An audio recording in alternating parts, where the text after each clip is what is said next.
नमस्ते दोस्तों। आज हम राजा मोरध्वज और उनके पुत्र पुत्री की लोक कथा पढ़ेंगे। प्राचीन समय में मोरध्वज नाम के धर्मपरायण और सत्यनिष्ठ राजा थे। वे सदैव अतिथि सत्कार और दान को सर्वोच्च मानते थे। उनके दो संतानें थी, एक पुत्र और एक पुत्री। दोनों ही माता पिता के संस्कारों में पले बढ़े थे और अत्यंत त्यागी और आज्ञाकारी थे। एक बार मुनि ने भगवान श्री कृष्ण से राजा मोरध्वज की महानता का वर्णन किया। राजा की भक्ति और सत्यनिष्ठता की प्रतीक्षा लेने के लिए श्री कृष्ण और नारद मुनि साधु का वेश धारण करके राज्य में पहुंचे। राजा ने साधुओं का आदर सत्कार किया। भोजन के समय साधु धनी श्री कृष्ण ने कहा, हे राजन, हम ऐसा भोजन चाहते हैं जिसमें मानव मांस हो।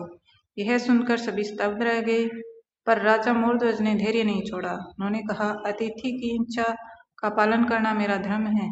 राजा ने अपने पुत्र से पूछा, क्या इस बलिदान के लिए तुम तैयार हो?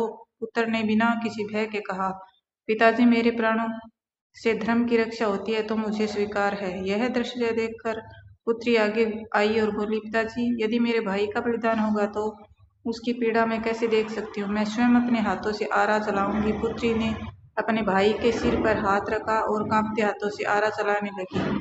उसकी आंखों में आंसू बह रहे थे, पर मन में धर्म के प्रति अटूट विश्वास था। तभी भगवान श्री कृष्ण अपने वास्तविक रूप में प्रकट हो गए। उन्होंने आरा रुकवा दिया, पुत्र को जीवित कर दिया और पुत्री को आशीर्वाद दिया। भगवान श्री कृष्ण ने कहा, हे राजन, केवल तुम ही नहीं, तुम्हारी संतानें भी धर्म की सच्ची उपासक है। ऐसा त्याग संसार में दुर्लभ है। इसके बाद श्री कृष्ण अंतर्ध्यान हो गए।